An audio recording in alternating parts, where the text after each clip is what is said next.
But unfortunately, a story that keeps repeating itself all too often, and unfortunately in the same location. You probably know about that multiple murder taking place in Manassas recently, committed by a guy who was here illegally.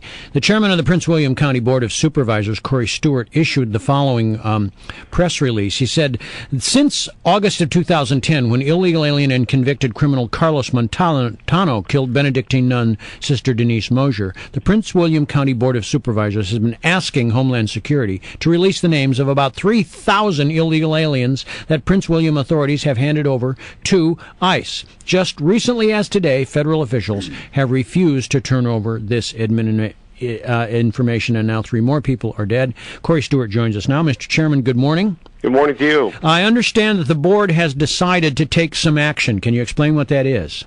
Yesterday, the Board of County Supervisors for Prince William voted unanimously to initiate litigation against the Department of Homeland Security to compel them to provide the information we've been asking for and been waiting for patiently since August.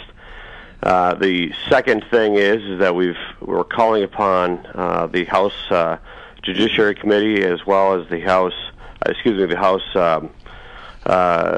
Judiciary Committee and the House Oversight Committee to initiate a full congressional investigation of DHS's handling of this information and its a protocol with regard to the 287G program. Mm-hmm. Now, this obviously encompasses both Sister Mosier's death and the more recent murders committed by Jose Alfaro, who apparently has been here illegally since 2001, right?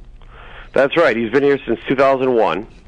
He was picked up by federal authorities in 2002. They knew he was here illegally. Mm-hmm. In 2004, he commits an assault and a battery.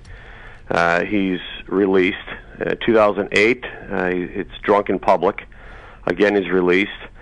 And now he comes out and he commits a homicide. Now, the thing is that the federal government has this procedure in place where they do not deport an illegal alien, even though he commits a crime, unless it's a very serious crime. But any criminologist will tell you that people graduate in crime, and just because somebody hasn't committed a very serious violent crime, if they've shown a propensity to be a criminal, to commit assault and a battery, they have the propensity to commit a more serious crime, and that's exactly what has occurred here. Wait a minute. Assault and battery is not a serious crime? According to the Department of Homeland Security, they do not consider a misdemeanor assault and battery a serious crime. Mm. And at one point, he was granted temporary status by ICE, wasn't he? Oh yeah, I mean, this is the same old thing as Carlos Montano. Mm-hmm. They're continuing to release these guys, and in Montano's case, they issued him an employment authorization card. Okay, let me ask you about why the federal government has consistently refused to hand over the names of these individuals. What is their rationale for saying no? You're not going to believe this, but their rationale for not providing that information, not just to the county government or to the public, but to our own police officials. Our own police chief has been asking for this information. Our police want to know whether these criminals are back on our streets. DHS is telling us that for privacy reasons, privacy concerns about the illegal aliens. You mean their privacy concerns? Their privacy concerns. They're not going to release it. And Fred, here's the thing, is that if that were you or me, when you're convicted of a crime, you have no privacy rights. No, of course not. That is public information. All right, but they somehow enjoy a status that not even Americans have. Well, hold on. Let's back up a second because it gets somewhat confusing. What exactly are you asking for? What information do you want from ICE?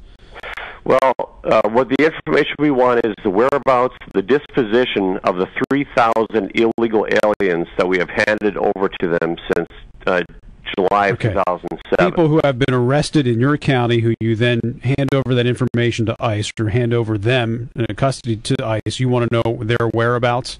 That's right. And they refuse to give you that information because of, quote, privacy concerns. That's right. And that's what this lawsuit is about. You're demanding that information.